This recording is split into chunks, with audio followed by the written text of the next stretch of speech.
Hi, I'm Geri Ford and welcome to my studio. It's Thursday night. It's time to learn something different. So what are we going to do tonight? Tonight we're going to learn how to make, well, any paper piece pattern. This one is a Storm at Sea, but it could be any paper piece pattern, and how to get these points lined up so perfectly. And it just takes a few tricks. The ideas I'm showing you I did not come up with them. Actually, I found out about them when I was watching the quilt show with Ricki, Timms, and Alex Anderson, which is a subscription video channel for quilters. And they had on Dave Sirota. He has a site called Quilt Maven Dave, QUILT Dave. .com, and he's got videos, and he has come up with what he calls the Sirota No More Tears paper piecing.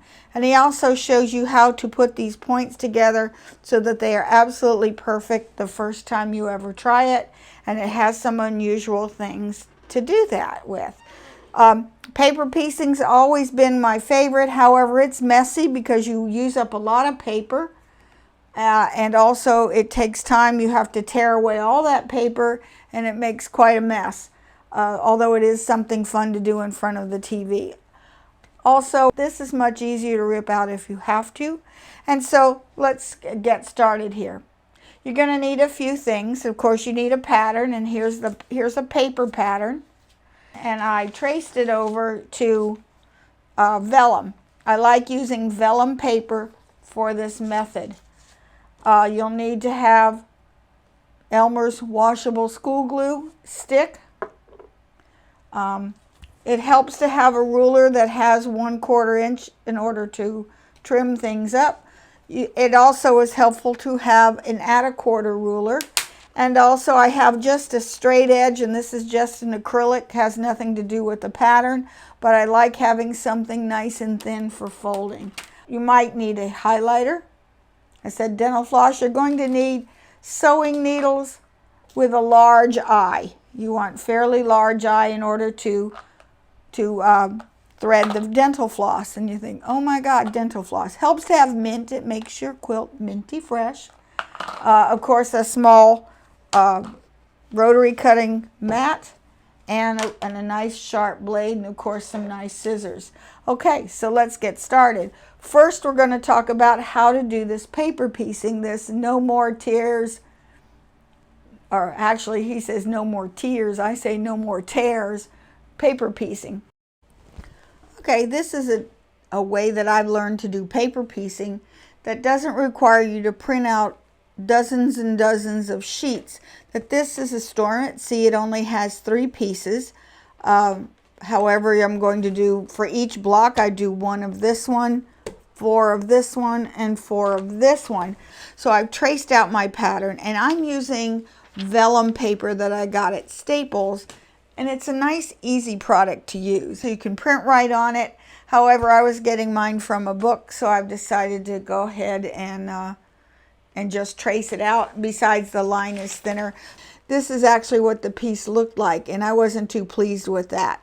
So, but this is regular paper. You can still use regular paper for this method, but you have to do some adaptations. And so for this, I just need a straight edge ruler. I like to have a smaller ruler like this that is really thin and that you can use to just score your paper. Okay, you will need a glue stick, just ordinary Elmer's washable school glue.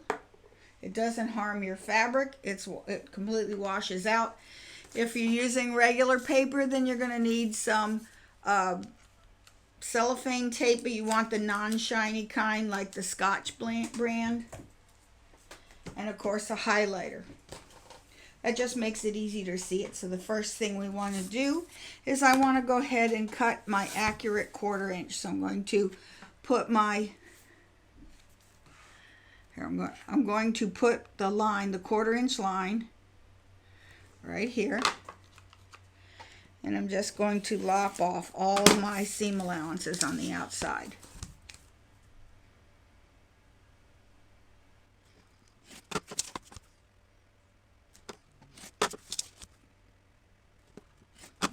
Okay. right, once you've got your seam allowances, then I take this really thin straight edge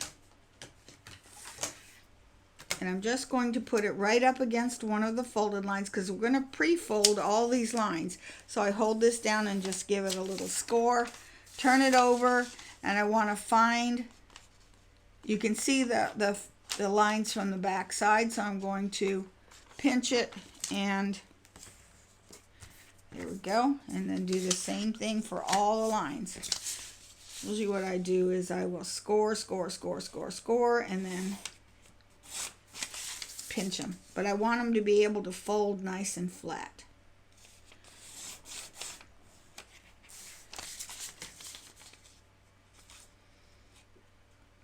Okay, and the inside lines, anywhere you've got a stitching line. And I've put my numbers here, you know, which is going to be stitched in what order. I also write on here what color that I happen to use so I don't get confused later, which sometimes it can be that way. Now, this can be done with virtually every paper piece pattern that you've got. Okay, again, you want this crease nice and exactly on the line. You want to be able to get that exactly on the line. So I pinch them and fold them. Pinch at the edges and then double check that you've got it right on the line. I did that one already. Okay, then this end. Okay, pinch on the inside edges. This takes a little bit of preparation, but you're only going to have to do this one time because you're going to use this piece over and over and over again.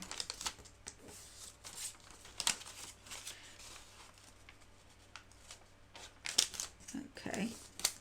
Alrighty. Now, if you are doing a paper one, I've already cut the edges. You want to transfer your information to the back. So this would be number 1, probably 2,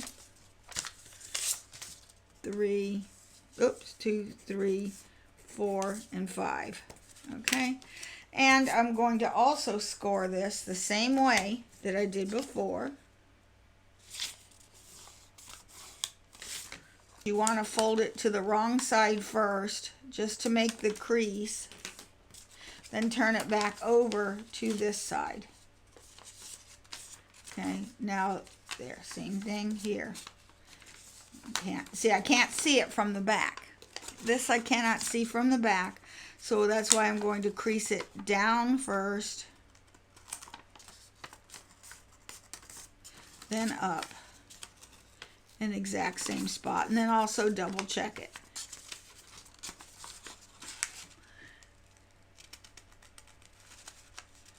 Didn't quite get it.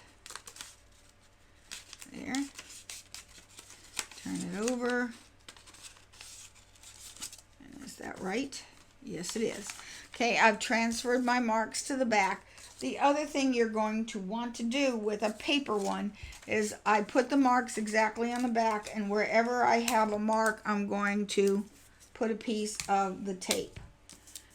Why I'm doing this is because I'm going to be using the glue, and glue will not stick well to the vellum paper, but it will stick rather, it'll rip the paper if you try to take your fabric off of wherever your tape is, but the tape will resist the glue.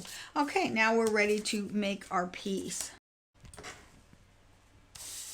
Okay, and now that I have folded all my lines, and I am going to just highlight them just to make them easier to see.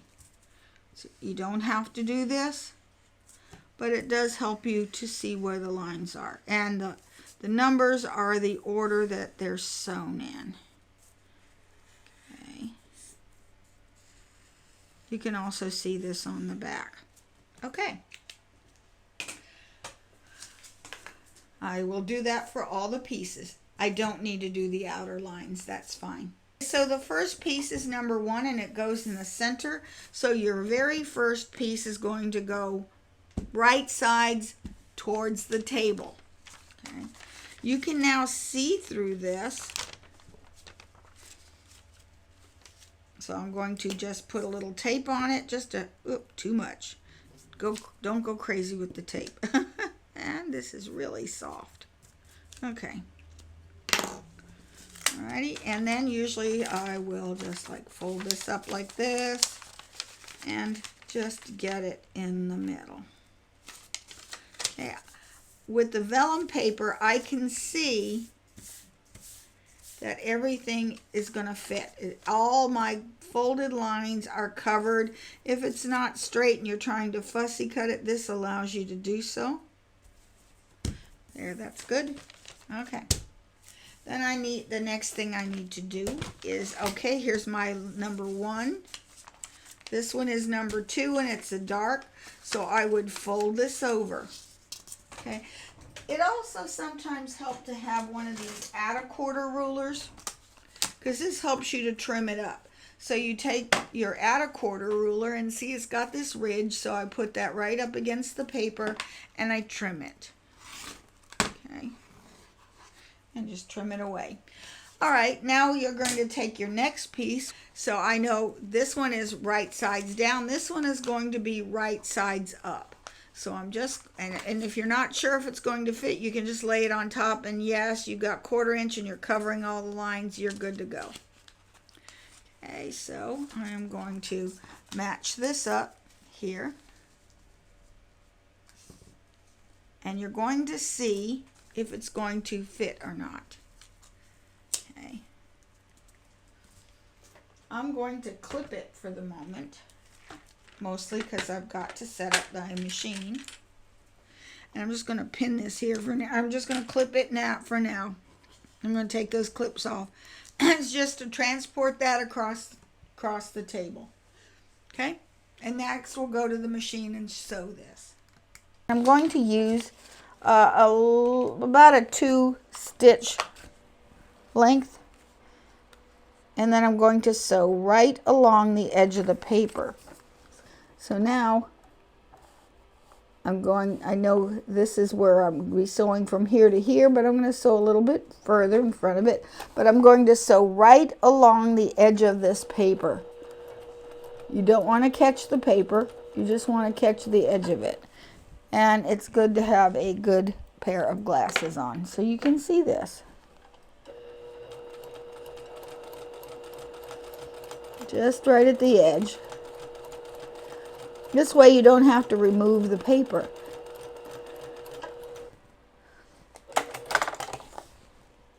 Okay, so I'm going to go underneath and finger press that open.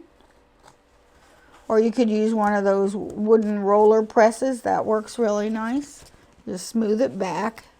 You can actually put a little bit of glue here and smooth this down. So that's inside that triangle. And there. Now that's basted right there. Everything's nice and flat. Very good. Okay, this is number 3. So here's number 3. So I turn that over. Trim the 1/4 inch away. And I need another triangle. And I've just rough cut these. Okay, again, I'm going to make sure that if I put that along the 1/4 inch that I am covering everything, and I am. So now I just slide it underneath and sew that. And then I'm going to do that for all of these sides.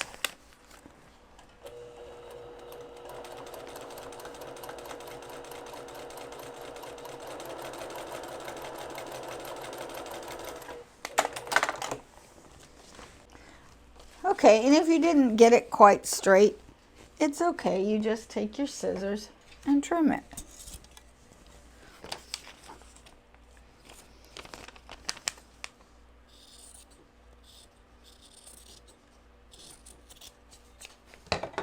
Okay, so I'm going to open that, finger press it down, and then you can, if you like, put some basting glue on the paper and go on to the next one. So now this time I'm going to fold this back this way, trim it.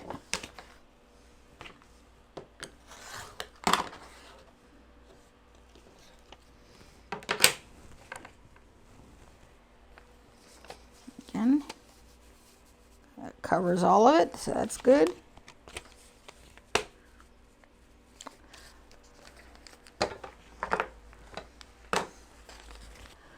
Okay, and then I'm going to stitch right alongside. Don't sew on the paper, just sew right alongside it. Sometimes it helps to get a good pair of glasses.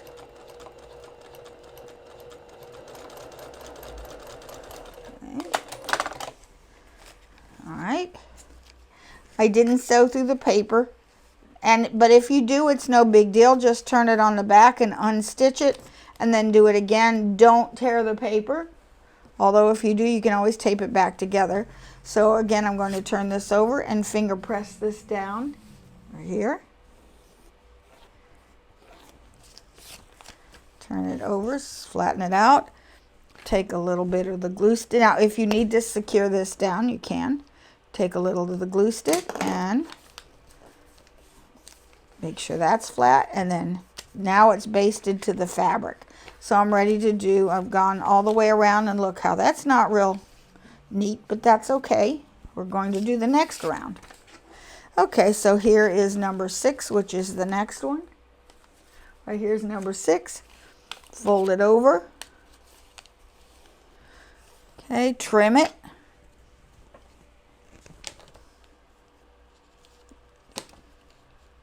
I'm using the add a quarter ruler, but you could use any you just want to about a quarter of an inch away. Okay. And here's my next color. So I've cut out some triangles. This has no right or wrong side, but if it did, you'd put right sides facing you to make sure you're covering everything, and I am. So now you know that it is. Usually what I do is I will just do that. Okay. If it's a very complex piece, you could even mark it. And again, I'm stitching right next to the paper. Don't stitch the paper, but right next to it.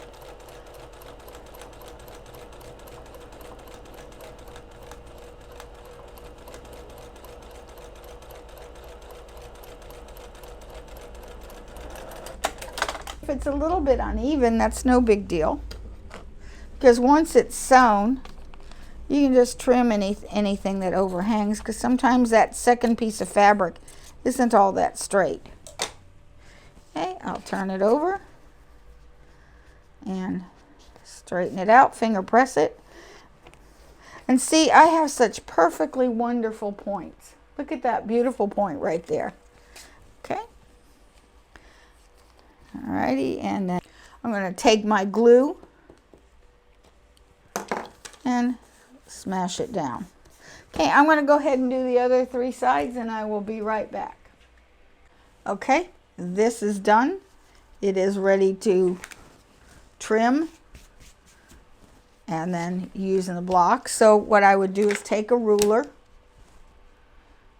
put my 1/4 inch line right on that last 1/4 inch seam, and just rotary cut it and trim it.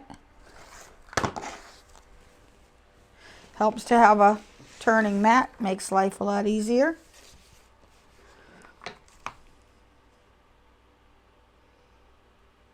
Just putting that 1/4 inch line right there at the edge. There.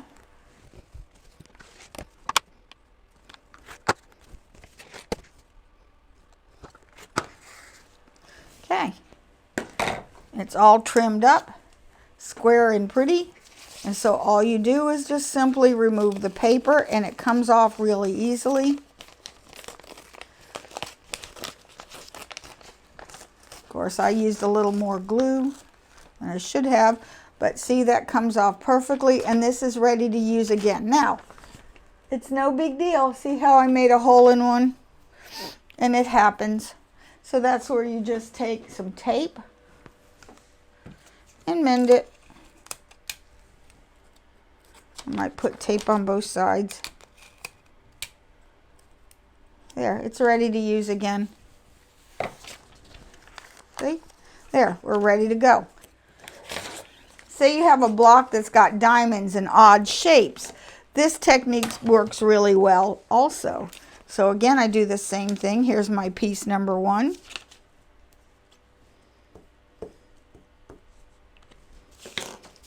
Okay. It's all covered. Okay, where's number 2 here? So now I'm not sure. I sort of cut these, and a lot of times you're using scraps and you don't know if this is going to work or not. So I'm going to start just like before. I am going to take my add a quarter ruler and I'm going to lop that off. So here's the seam. I know that if I put this right sides up facing me, it's not covering this piece correctly. It's not right. So this is the proper one.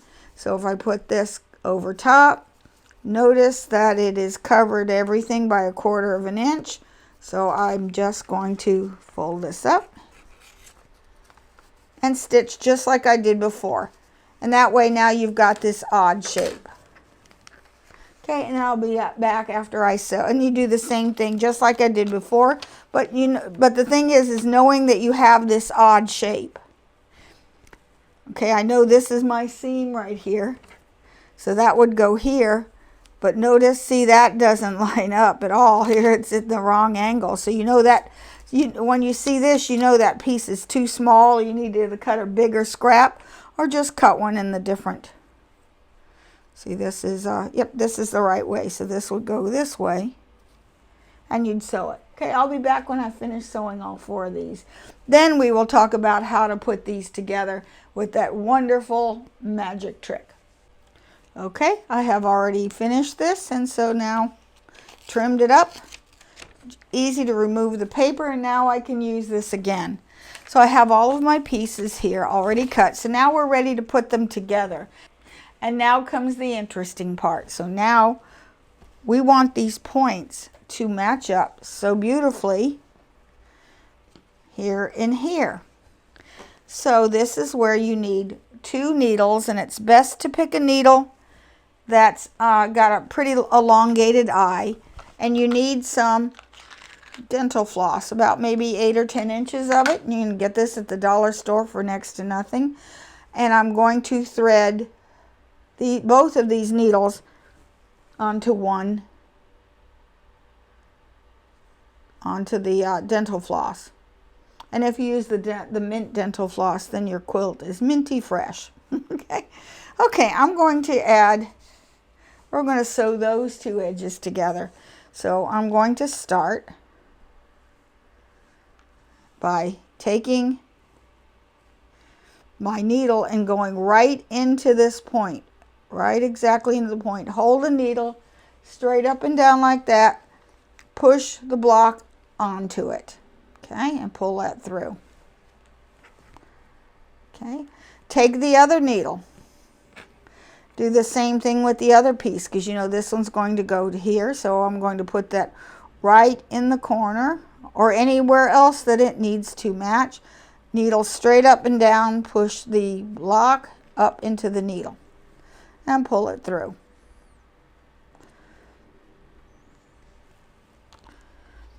Okay, so I'm going to now, I'll just remove one side. Sometimes you can use this floss over and over. It depends on how, if you stitch over it with too small of a stitch. So there we go.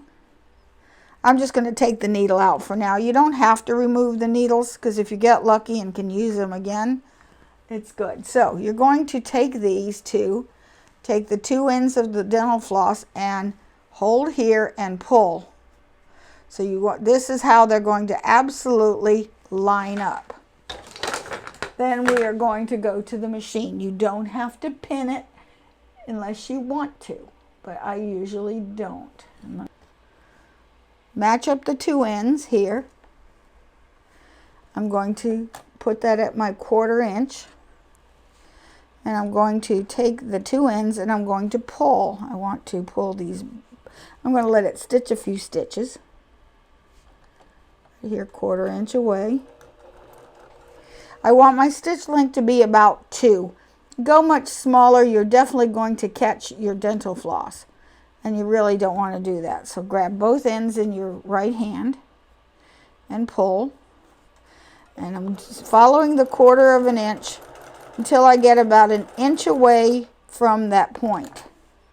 Okay, then I'm going to make sure that I am going to stitch about 1 or 2 threads to the right of where the dental floss went into the fabric, and all the while giving this a tug. I literally want to get just 1 or 2 points, and once I cross the point, match up your other side and return to your 1/4 inch. Sometimes they are not even, and that's okay, because to be honest with you, if you have a little bit less or a little bit more or a little bit unevenness right here, that's okay. It's going to press out. So, oh, I cheated. Okay, now when you're done, pull your dental floss. And here I can use this again. I got a little bit of wax there. I can use this piece again. But if not, dental floss, and it pulled the wax through. Okay, but now I have really, really nice points right here. They absolutely match. And I usually like, when I have points meeting points, I usually like to press that open. And I will press that open in a little while. I'm just going to finger press it for now. Okay. And I got a little bit of wax, but the iron will melt that away. Okay, so now I'm going to do the other side. And I do the same thing. Okay, here's my completed piece. I've already finished it here. So I'm ready to attach it to this. And look at how beautiful these points are. This couldn't get much better. Okay, and I do the same thing. This time I have to match 3 sets of points. I took 3 pieces of dental floss, and I'm doing exactly the same thing. I'm going to start with the middle one and put the needle into this point, push it up, and then take the other side, and same thing on the other side. Put it in the corner and push it up. Pull it through. Okay. And I'm going to pull this thread through right here, pulling it out. Okay, there we go. And pull this through. I'm just going to leave those for now. Okay, so those are ready to put together, but now I need to thread the other next piece of dental floss. It is best to use unwaxed floss. However, I'm out of the unwaxed, and all I have is this wax. So same thing here.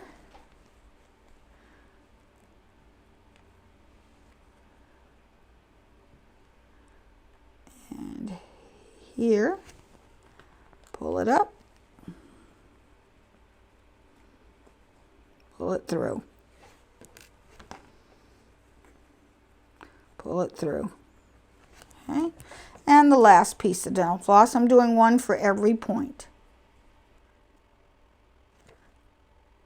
Okay, there's my 2 ends. 1 end in here.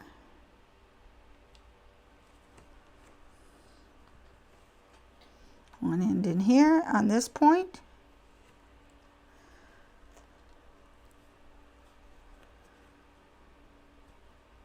And see, they may not match on the back, and that's okay. I'm more concerned about the front.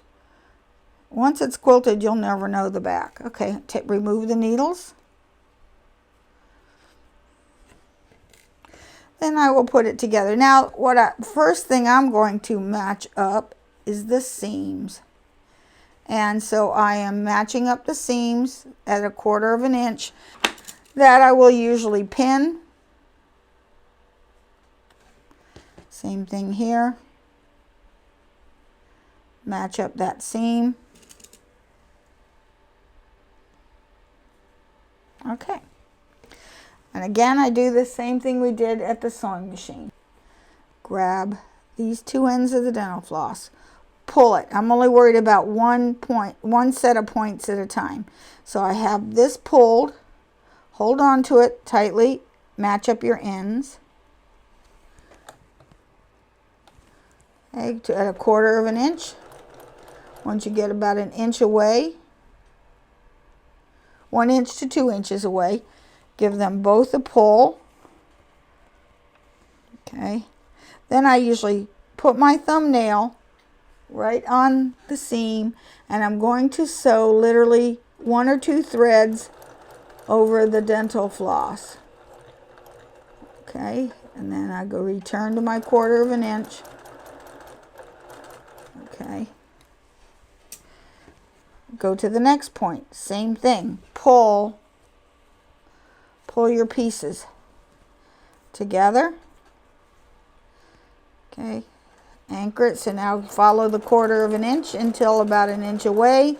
Then purposely aim so that you are stitching 1 or 2 stitches to the right of the point.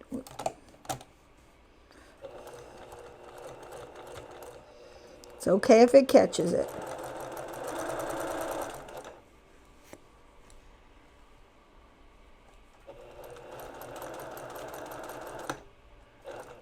Okay, and last but not least,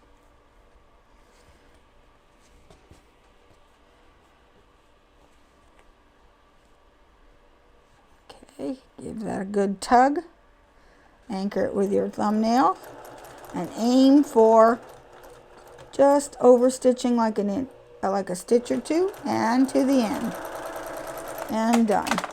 Okay, remove the dental floss. That one came out, that could be used again. This one came out easily, and I can use that same piece of dental floss again. If it doesn't, stuff's cheap. And that one came out easily. All right, now the moment of truth.